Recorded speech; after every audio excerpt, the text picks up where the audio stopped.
राम राम बेबे। राम राम बेबे। हाँ। सारी छोटी बड़ी बाणा ने और काकी ताइया ने जीजी मेरी बहू बेटियां ने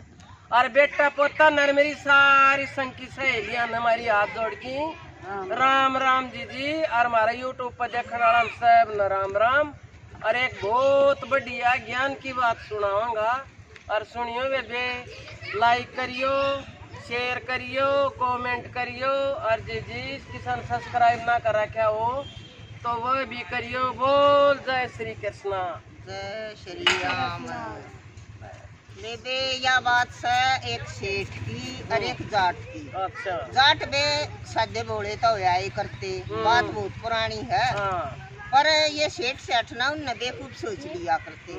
पर जाट जब अपने आलियां पा जाए ना, जब वो सही रेल बनाया करे, फिर ना आवे। और तब एक भाई एक जाट और जाटनी थे, वे बढ़िया काम करया करते,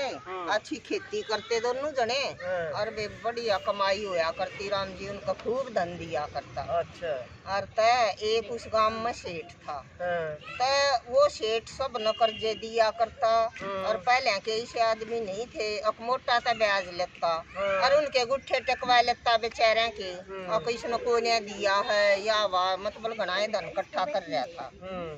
और वो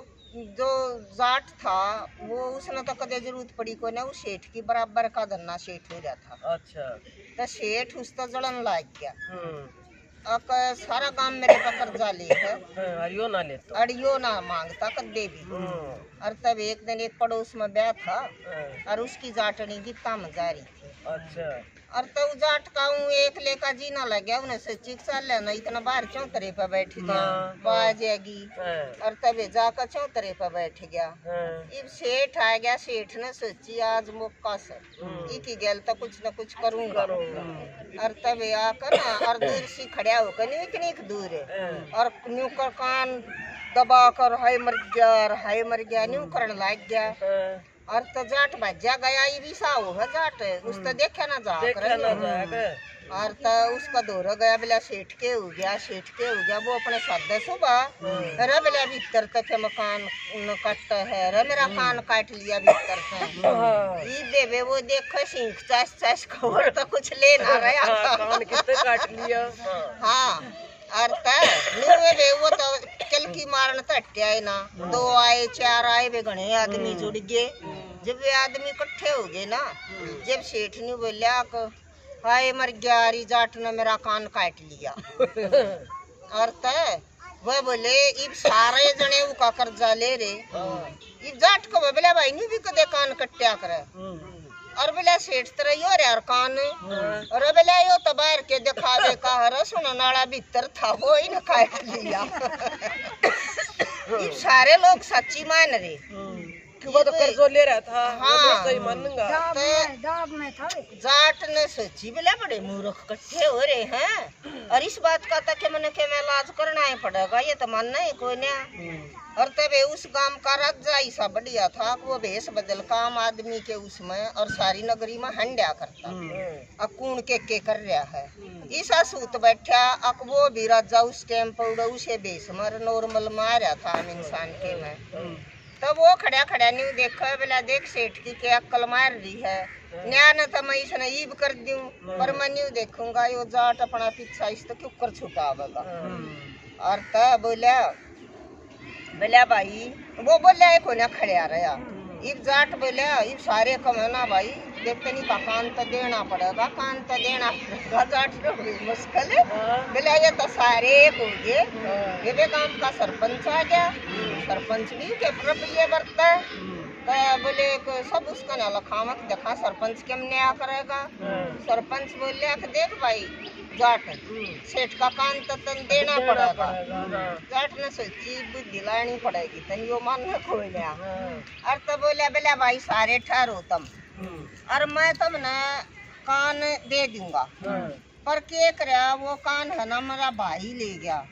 और जाकर न और उसने मारे एक तय खाना है उसमें धर दिया और यो अपना कान काट कर दे देगा ना ये वो इतने कान ना मर लग गया अन पावा नहीं और जय यो कान अपना दे देगा तो मैं दूसरा पे छान कई कल्या के दे दूंगा। बोले बोला भाई जो सोची सेठ ने फंस लिया तू तो हाँ। बोला मैं ना दूं इब सारे सेठ का डाल बोले आड़नू ना आता मन बोलना आड़ उचका हुई मैं ना दूं मेरा कान हाँ मैं ना दूं हाँ। तो सब काम है बोला ना सेठ कान तो एक देना पड़ेगा नेप के ले आओगा नेप पर ले नहीं तू कर ले आवे अड़ बोला दूसरा भी ले गया तो मैं तो बहरा हो जाऊंगा अड़ मेरे तो कोई से भी ना मैं बोला मेरा काम बोला बोला तन्यू कर ले काम कर ले सेठ चल तो तू मेरी गैल चाल अपना पे छेड़ लेगी यूं बोला ठीक से चल मैं चाल पड़ूंगा तबे नीचे ले आया उसने बोला अब कहता सेठ जा का बार सच्ची सच्ची बता दिए ना तना राजा दो रजा सूंगा बोला अड़ मैं बता दूंगा अड़ तू चल पंचायत में बाहर डर गया ये भी तो ना की तो तब बोलिया अकबाई मन ताड़ झूठ बोली थी अड़ मैं इसका जड़या करूँ अड़ इसका मेरे कितना धन है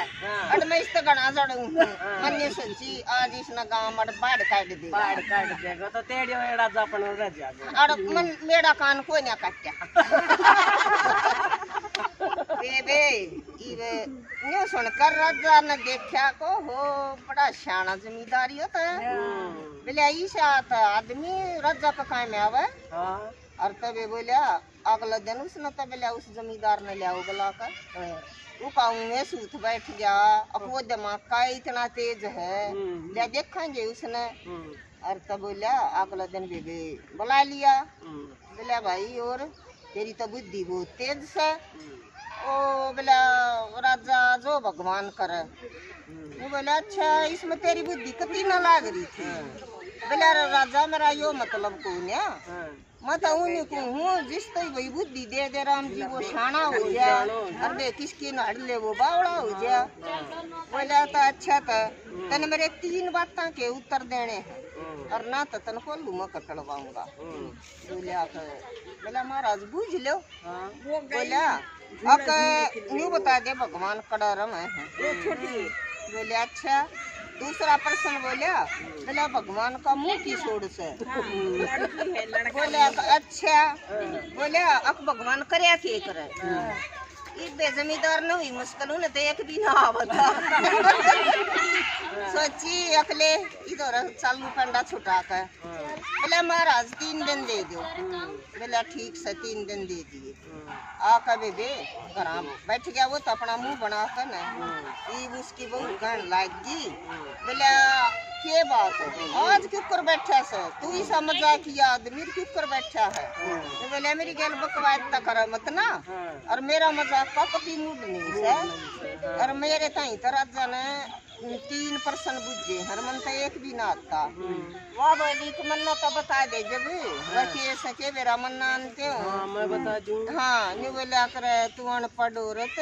और शादी बोली घर से कितना ना जावे कित के उत्तर बतावेगी नहीं बोली कि जब मन बताता दे तभी उसने दोहराए कि ये 3 प्रश्न बुझे से बोली है ये भी कम प्रश्न हुई बोला भागवत सुनू मैं रोज तक और बोला मैं कीर्तन में जाऊं और इन प्रश्न के उत्तर तो मैं 1 मिनट में दे दूं और तबे और बोला उठ खड़ा और रोटी खा तो उसने उसके कान में 3 उत्तर बता दिए और तबे वो तो खा कर रोटी चाय सो गया बोला भला बे तीसरा दिन वो तौड़े तो बोला भाई हाँ आगे प्रश्न के उत्तर बोला हाँ महाराज आगे पर महाराज एक और बात होगा प्रश्न बुझ जनिया था गद्दी पर बैठा कर और सुना नहीं नीचे बैठा जो बतावेगा वो तो गद्दी पर बैठेगा और जो बुझ जाएगा वो नीचे बैठेगा वे राजा ने गद्दी छोड़ दी बोला ले भाई बैठ जा बोला बता भगवान कड़र में है वो बोला महाराज मैं तो कति प्रैक्टिकल दिखाऊंगा नहीं तो समझ में ना आवे बोलिया कि एक गाय ले आओ बेऊ ने तो 1 मिनट में गाय मंगाई बोला महाराज एक बन्यू बताओ ये गाय का दूध कितो से बोला हाँ या भी कम बुझन की बात है गाय का दूध थना मऊ से बोला महाराज गलत उत्तर बोला क्यों करे बोले थन का एक माध्यम है काढ़न का और गां का दूध सारे शरीर में वो है और न्यू भगवान सारे का है इसकी टीका एक जगह को नहीं यो कण कण में है बोले आगे समझ में बोलिया हाँ मैं बहुत खुश हुआ कहना बहुत सुथरा उत्तर बताया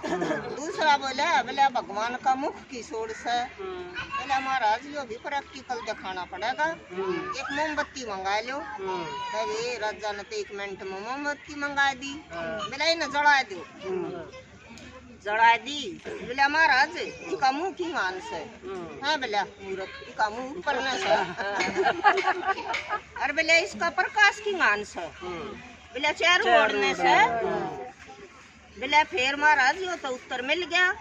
ये हमनू का दे अखे भगवान मने न्यू राखिए मरा न्यू करिए देखा तो गर्दन सर ऊपर न लगाओगी हाँ और बोले प्रकाश का चार ओढ़ना है यो तो सारी दुनिया ने संभाले का था चार ओढ़ना प्रकाश से बोले महाराज आई समझ में हाँ बोले भाई राजा ने तो ताली बजाई हाँ बोले भाई मेरा तो बहुत सुथरी समझ में आई और तो बोले आप भगवान के करया करो तीसरे का और उत्तर दे बोले आप राजा इस गद्दी पे आ जाओ तभी गद्दी पे बैठा दिया बोले महाराज जी गद्दी पे बैठ कर आप क्या करया करो बोले अच्छा